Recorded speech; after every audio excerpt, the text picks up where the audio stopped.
ससुर जी आए जनक जी। जनक जी ने अपने राम जी से कहा, मेरा बेटे, मेरे जमाई लंका पर विजय प्राप्त कर कर आए हैं। मेरे जमाई लंका को जीत कर आए। मेरा मन है कि जनकपुरी में इनका भोजन भंडारा किया जाए, इनके लिए लंगर किया जाए, भोजन कराया जाए। ठीक है। जनक जी ने हाथ जोड़कर कहा भगवान राम जी से, आप लंका जीत कर आए हैं, मेरा मन है आप जनकपुरी में भोजन करने आए तो लक्ष्मण जी, भरत जी, शत्रुघ्न जी, उर्मिला, मांडवी, श्रुतकीर्ति, सीता सबको ले आए। मेरी बेटियां आ जाएंगी भोजन करने के लिए, मेरे चारों दामाद आ जाएंगे। आज वहीं पर हनुमान जी बैठे हुए थे। हनुमान जी ने देखा कि जनक जी ने सबको भोजन करने बुलाया पर मुझे नहीं बुलाया। हनुमान जी जनक जी के पास में पहुंचकर ऐसे ऐसे हिलने लगे।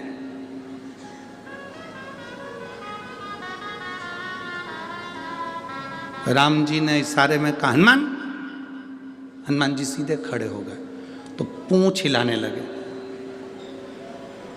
और वो पूंछ जनक जी को लग रही थी। लक्ष्मण जी ने जो देखा हनुमान जी को तो हनुमान जी ने पूंछ हिलाना बंद कर दी, एकदम सीधी। हनुमान जी सीधी पूंछ कर कर जनक जी की ओर मुंह करके खड़े हो गए। राम जी ने पूछा, क्या हो क्या रहा है तुझको हनुमान?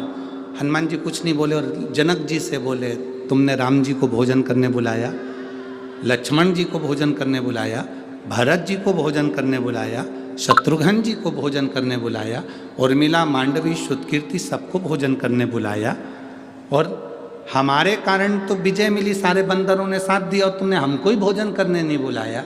जनक जी बोले, गलती हो गई। जनक जी ने कहा, राम आते आते हनुमान जी को भी ले आना। ठीक है। अब जितने बंदर खड़े थे ना सब आ गए जनक जी के पास। हम कहां से आए? अकेले हनुमान, हम भी तो हैं। जनक जी ने कहा, राम आओ तो इन सारे बानरों को ले आना हो। जनक जी तो कहकर चले गए। राम जी ने रात को अर्जेंट मीटिंग बुलाई, हनुमान जी को बुलाया, बंदरों को बुलाया। हनुमान जी से कहा, देख हनुमान, शादी होने के बाद पहली बार मैं ससुराल में जीमने के लिए जाऊंगा, भोजन करने जाऊंगा। मेरी इज्जत मत गिरा देना। तुम बंदर हो, ध्यान रखना, आराम से बैठकर खाना। जितने बंदर जा रहे हैं इन सबको समझा दे। हनुमान जी ने कहा, तुम चिंता मत करो, जैसे तुम्हारी ससुराल वैसे हमारी ससुराल, तुम टेंशन मत लो, रत्ती भर भी गड़बड़ी नहीं होगी। सारे बंदरों को हनुमान जी ने आधी रात को मीटिंग बुला करके दिया, देखो रे बंदरों, जैसे मैं खाऊं वैसे खाना, जैसे मैं बैठूं वैसे बैठना, जैसा मैं करूं वैसे करना, मुझे दे रहना और आराम से खाते रहना। ठीक है? बंदरों ने कहा, बिल्कुल चिंता मत करो। हनुमान जी बोले, राम जी की ससुराल है, इसका ध्यान रखना। सारे बंदर बोले, तुम चिंता मत करो, जैसे राम जी की ससुराल वैसे हमारी ससुराल, आप चिंता मत करो। सब गए। इधर राम, लक्ष्मण, भरत, शत्रुघ्न सब बैठ गए। उर्मिला, मांडवी, श्रुतकीर्ति, सीता सब बैठ गई। उधर सामने हनुमान जी और उनकी पूरी बंदर सेना बैठ गई। चांदी की थाली, सोने के कटोरे, पूड़ी, सब्जी, भजिया, पकोड़ा, गुलाब जामुन, इमरती सब आया। बाद में आया लेसुए का अचार, गोंदे का अचार। यहाँ क्या बोलते हैं, लेसुआ की गोंदा? वो गोल गोल आता है, गोंदा बोलते हैं, लेसुआ बोलते हैं, जो भी बोलते हो। गोंदे का अचार आ गया। कई लोग उसको आंवला भी जानते हैं, आंवले का भी अचार, गोंदे का अचार, लेसुए का अचार। सामने जैसे ही अचार आया, हनुमान जी ने मन में सोचा, ये गुलाब जामुन तो मैं पहले भी खा चुका हूं, जलेबी भी पहले बहुत खाई, पूड़ी कचौड़ी भी बहुत खाई, ये तो नया आइटम दिख रहा है, यही खाना। हनुमान जी ने रोटी का टुकड़ा तोड़ा, आंवले के अचार में जैसे ही लगाया, लगाते से ही गुठली उचक गई।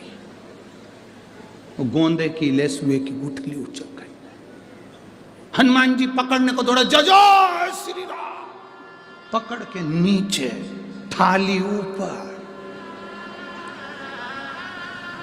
जितने बैठे थे लाइन से सबने देख लिया, ऐसा ही करना है। अब वो इधर वाले उचक के इधर आ रहा है, इधर वाले इधर आ रहा है। पूरी जनक जी की रसोई घर में थाली थाली भोजन भोजन सब। राम जी ने पूछा, हनुमान ये क्या कर रहा है? प्रभु मैंने कहा था मेरे जैसे करना। देखा देखी में काम बिगड़ जाता है।